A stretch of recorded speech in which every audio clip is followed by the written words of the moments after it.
Hi, everyone. Welcome to my podcast, Love and Courageous. I'm the host, Demetris. And on today's episode, I'm going to talk about Congress rolling back public media funding. So, the House has approved the Trump administration plan to cancel $9 billion in assigned funds, including $1.1 billion for the Corporation for Public Broadcast, CPB, a move that cuts all federal support for PBS, NPR, and their member stations. The bill had a vote of 216 to 213, including all but two Republicans in favor of the cut. Now, the bill will make its way to Trump office so he can sign it.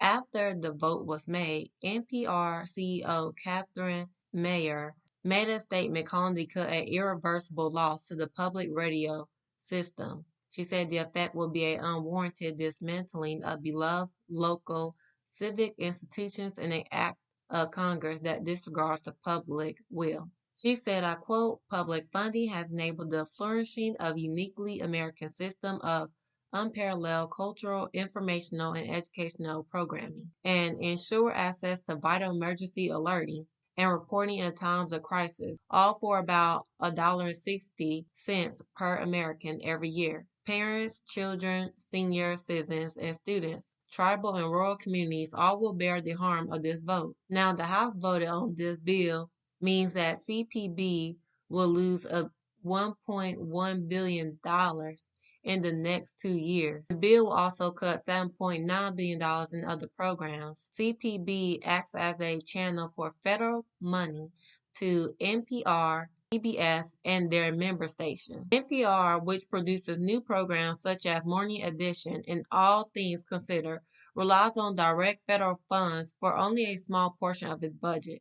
It's approximately 1,000 member stations get a heftier portion of their operating revenue through CPB. The network has warned that a lot of those stations that are especially broadcasting in rural areas or to underserved audiences such as Native Americans could be forced to shut down due to the funding rollback. Now, South Dakota Republican Senator Mike Rounds made an announcement that he has struck a deal to use money allocated during the Biden administration to continue funding 28 stations serving Native American listeners in 9 states. But however, the Native Public Media president and CEO Loris Taylor called the compromise structurally impractical. Walt Gregg, who manages KUHB in State Paul, Alaska, said that the stations will be forced to close by next summer if the CPB is shut down. Without them, the community doesn't have anything.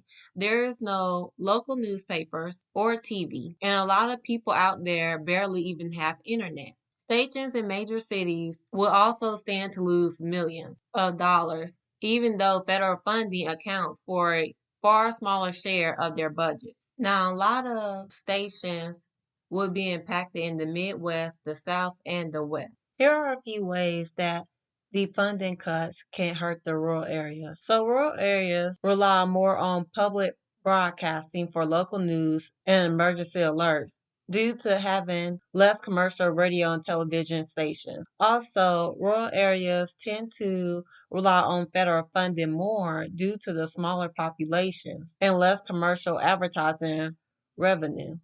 Federal funding cuts can also have a huge impact on emergency alerts. Public broadcasting plays a vital role in disseminating emergency alerts during natural disasters and other crises. The federal cuts could compromise the ability of rural communities to receive warnings in a timely manner. Federal funding cuts can also reduce access to educational content. NPR and PBS offer educational programming for all ages, including children's shows and educational documentaries. Funding cuts could limit access to these resources for rural communities. It can also lead to a threat to cultural preservation. Public media plays a role in preserving local culture and heritage through storytelling and programming. Federal cuts could jeopardize these efforts in rural communities. Also, there can be a loss of local news. Funding cuts could force stations to reduce or eliminate local news coverage, potentially leaving rural communities with limited access to information about local issues and events. That is all for today, and now I'm going to get into the Black History Fact. The Black History Fact will be about Elaine Massacre, the massacre that killed hundreds of Black people in Elaine, Arkansas.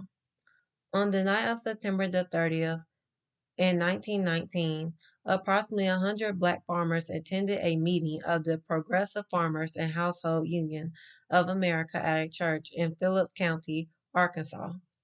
Many of the farmers were sharecroppers on white-owned plantations in the area, and the meeting was held to discuss ways they could organize to demand fairer payments for their crops.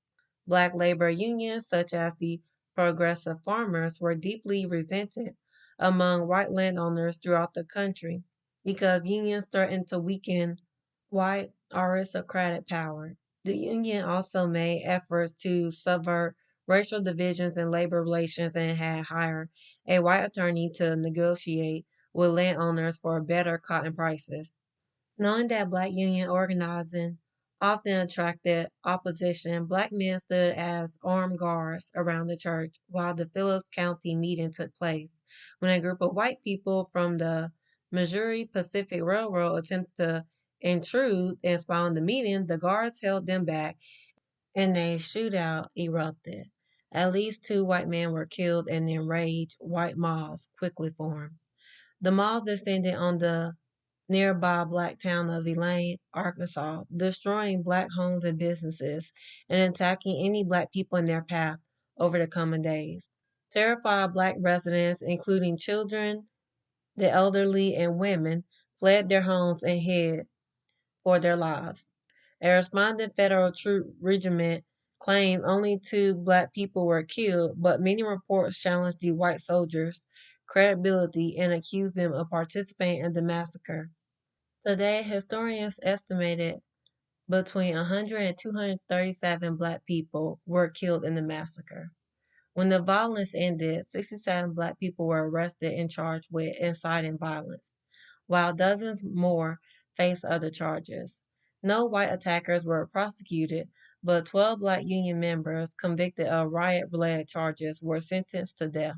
The NAACP, along with local African American lawyer Scipio Africanus Jones, represented the men on appeal and successfully obtained reversals of all their death sentences. That is all for today. Thank you everyone for listening to my podcast, and I hope y'all have a lovely day.